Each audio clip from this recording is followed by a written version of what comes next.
Hi, my fellow Transylvanians. I have some more information about the wedding scene, and I wanted to include one more Transylvanian that I didn't include on the first video, and that's this little short lady, and her name is Sadie Core, or Sadie Corey. She died in 2009 at 91 years of age, and she was 4'2". Anybody familiar with the movie will know exactly which one she is. Okay, I want to talk about the symbolism that we've already seen. So I mentioned that Brad and Janet, he started singing the love song in a cemetery, and we see this bizarre mix of love and death. And we're going to see more of those kinds of contrasts as the movie goes on. But let's talk about that for a moment. They are young love, naive to the world, naive to what their roles are as men and women in the world, um, and they're in a cemetery. The church just held a wedding, the start of your love journey. It's being morphed over into black flowers, coffin, death, a funeral being set up. So, what can you surmise that might be saying about Brad and Janet's new love? See there? Everything's intentional. So, right now, they only have what they believe to be the way love starts. That's the way our love will grow. And he's very masculine, clumsy, but kind of the masculine oaf. And she's very feminine. And those roles are going to be reversed and turned upside down, and their innocence lost. The death of their innocence, the cemetery, the church. So Brad will lose his rigid masculinity, and Janet will shed her innocence. And right now, they are depicting them as the typical 50s young teenage couple. They're a little older than teens, but young love. She's got the little pantyhose and the little chunky heels. Her outfit's very feminine. He's very masculine and a little clumsy, but let's see here. The relationship will literally never be the same. And so what starts out as young love and it should be sweet and all that, we already see the foreshadowing of the cemetery, the funeral, and when he's getting the ring out, he drops it. So this is not going to get off to a good start. There's a lot of symbolism here. Let me see here. We get to the car trip. Now think about that. Their first joint venture together is in stormy, dark weather. He cleans the windshield. He can't see very far ahead. They cannot see what's about to unfold.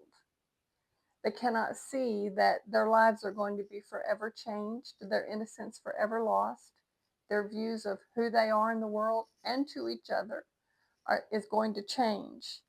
The motorcyclist seems to come out of nowhere, and that is exactly how their pending education is going to hit them out of nowhere. What appears to be just an innocent knock on a door to use a phone, true education will come out of nowhere. So let's talk about the car trip in the storm, the motorcycle that all foreshadows Eddie, and the evil that goes on in this castle. All the Transylvanians are arriving by motorcycle, as we see when the lightning strikes, and there's a whole line of motorcycles there. And the whole car ride is sort of a metaphor for their innocence and naivete. So they're supposedly young, but adults. They're ill prepared for life. He goes out on a stormy night with no spare tire, ill prepared for what lies ahead. And so they are, and Nixon is resigning on the radio, but the narrator, the criminologist, already told us this is in November, and Nixon resigned in July. So the timeline is a little wonky there, probably on purpose, because as those of you who went with me on the Elvis movie, everything is a decision. And so their timeline, time warp, the time slip, all of that is going to be disjointed. You know, their whole time at the castle is only overnight. It's not even 24 hours, but it seems like a long story. So time is out of joint. And so they're listening to Nixon resign, but it's in November.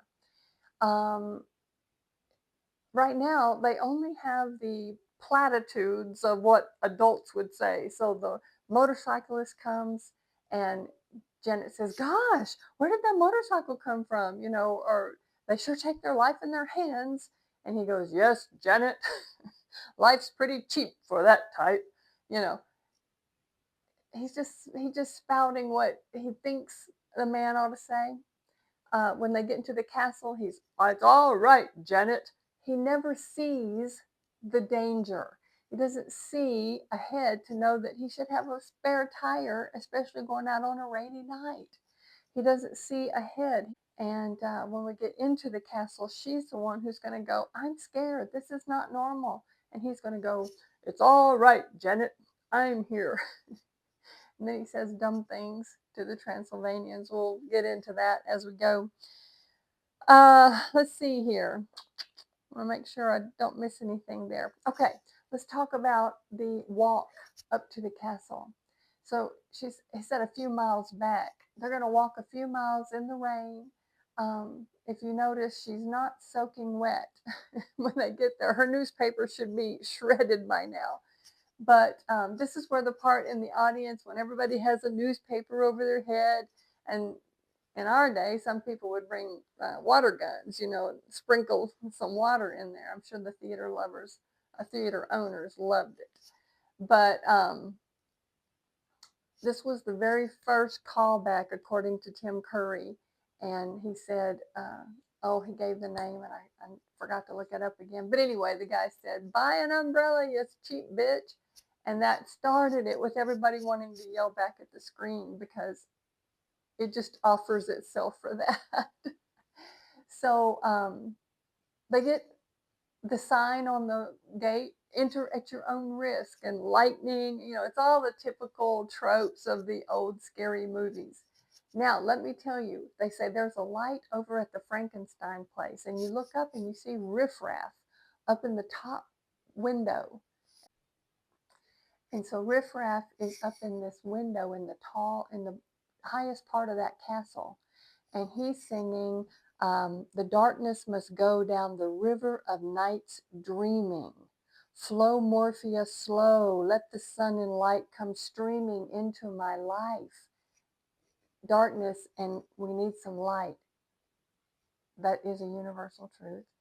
And I wanted to say the big universal truth. They say it at the very end. They say it, but then they say it again at the very end. The song ends with, "There's a light in the darkness of everybody's life."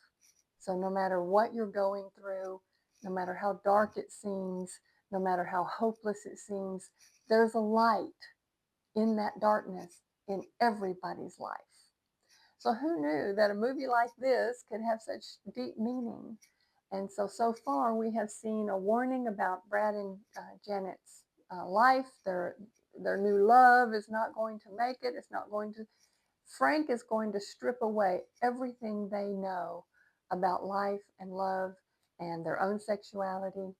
And when I say strip away, literally they will be stripped down into their underclothes.